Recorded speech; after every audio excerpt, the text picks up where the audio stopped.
안녕하세요. 진경재입니다. 당신의 자녀가 오늘 의대에 합격했다면 기뻐해야 할까요? 아니면 위로해야 할까요?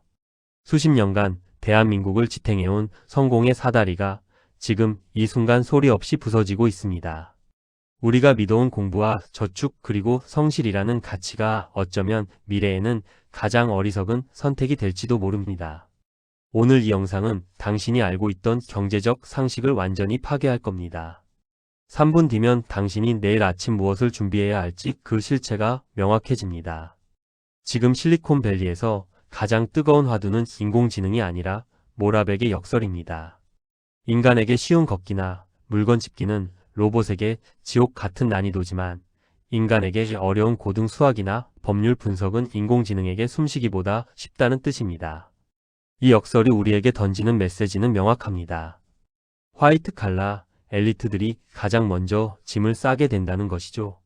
10년 넘게 공부해서 얻은 전문 지식이 단 1초 만에 생성되는 데이터 덩어리보다 가치 없어지는 순간 우리는 무엇을 팔아 생계를 유지해야 할까요?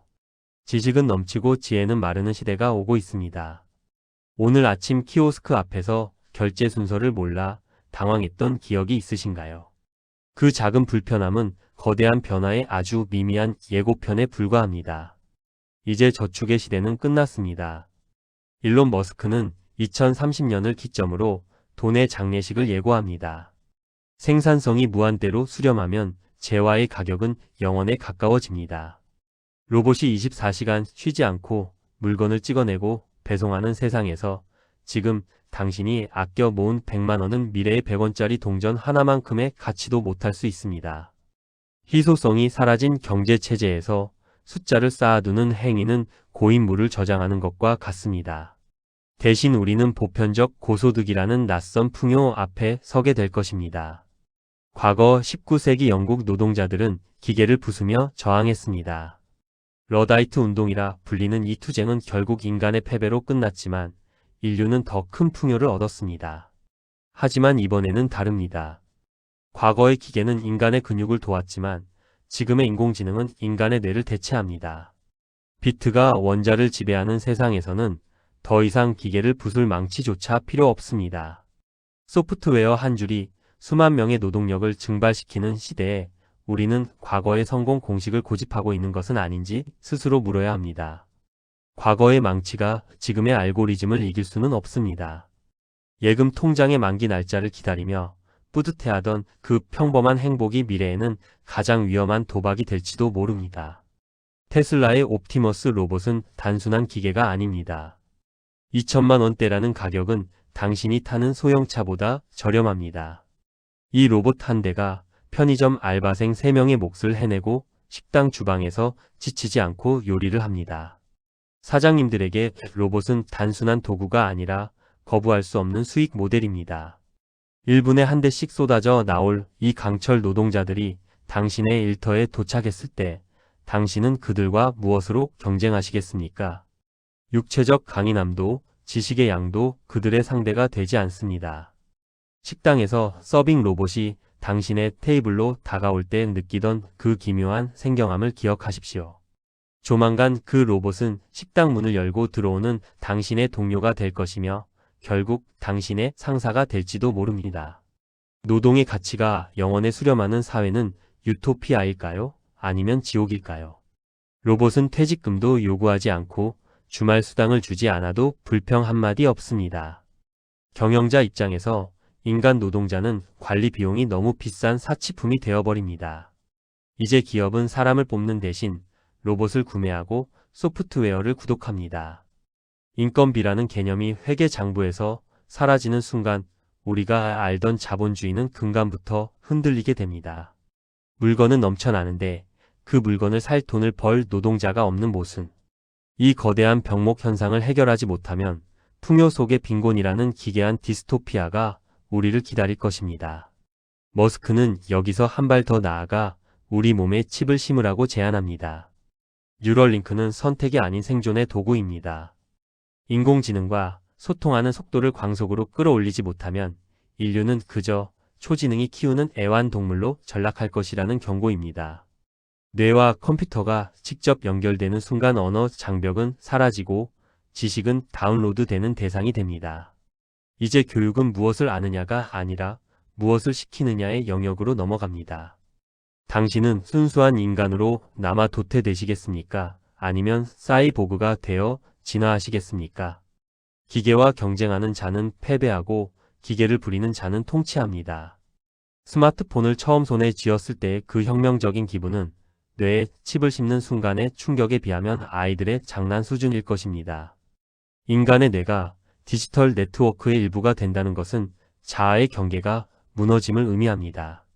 내가 생각하는 것이 오롯이 나의 것인지 아니면 클라우드에서 내려받은 정보인지 구분할 수 없는 시대가 옵니다. 기억을 외장 하드에 백업하고 죽음 이후에도 나의 의식을 디지털 세계에 존속시키는 일이 가능해질 수 있습니다. 이것은 종교와 철학이 수천 년간 쌓아온 인간에 대한 정의를 뿌리째 흔드는 사건입니다. 육체의 한계를 벗어난 초인류의 등장은 축복일까요? 아니면 인간성이라는 고귀한 유산의 종말일까요? 우리는 지금 인류 역사상 가장 위험하고도 매혹적인 진화의 문턱에 서 있습니다. 이 거대한 파도 앞에서 가장 위태로운 섬은 바로 대한민국입니다. 머스크는 한국을 향해 인구 블랙홀이라는 잔혹한 진단을 내놓았습니다. 합계 출산율 0.7명은 국가가 사라지는 속도가 아니라 문명이 증발하는 속도입니다. 로봇이 세상을 지배하기 전에 한국은 사람이 없어서 먼저 무너질지도 모릅니다. 아기 울음소리가 멈춘 도시를 로봇이 채운다. 한들 그곳을 국가라고 부를 수 있을까요? 공동체가 붕괴된 자리에는 오직 효율성만 남은 차가운 기계들의 연산만이 울려 퍼질 뿐입니다. 숫자가 사라진 자리에 기계의 소음만 남을 수는 없습니다. 동네 초등학교가 하나둘 문을 닫고 실버타운으로 변하는 풍경을 보며 우리는 어떤 미래를 상상해야 할까요? 단순히 인구가 줄어드는 것이 문제가 아닙니다. 국가를 유지하는 시스템 자체가 멈춰 서는 것이 본질적인 위기입니다. 젊은 층이 사라진 사회에서 혁신은 동력을 잃고 복지체계는 모래성처럼 무너집니다. 로봇이 세금을 낼 수는 없으며 로봇이 투표를 할 수도 없습니다. 인구 구조의 불균형이 극에 달할 때 대한민국은 세계에서 가장 먼저 인공지능 사회의 실험실이 될 운명입니다. 이 실험이 성공하면 인류의 새로운 모델이 되겠지만 실패하면 역사책 속으로 사라지는 첫 번째 현대 국가가 될 것입니다. 우리는 지금 소멸의 카운트다운을 온몸으로 받아내고 있습니다. 노동이 사라진 시대에 인간의 유일한 가치는 질문하는 능력에 있습니다. 인공지능은 답을 내놓지만 그 답이 어디로 향해야 할지는 오직 인간만이 정할 수 있습니다. 이제 당신은 실행자가 아니라 지휘자가 되어야 합니다. 매일 아침 반복되는 지루한 업무에서 벗어나 인공지능에게 어떤 목적을 부여할지 고민하는 자만이 살아남습니다. 미래는 준비하는 자에게는 무한한 기회의 땅이지만 과거에 머무는 자에게는 잔인한 재앙의 터전이 될 것입니다. 당신은 지금 어떤 미래를 설계하고 계십니까? 우리가 맞이할 내일은 단순한 기술의 진보가 아니라 존재의 전환입니다. 이제 구구단을 외우고 영어 단어를 암기하는 방식의 교육은 박물관으로 보내야 합니다. 아이들에게 가르쳐야 할 것은 정해진 정답을 찾는 법이 아니라 세상에 존재하지 않는 질문을 던지는 법입니다.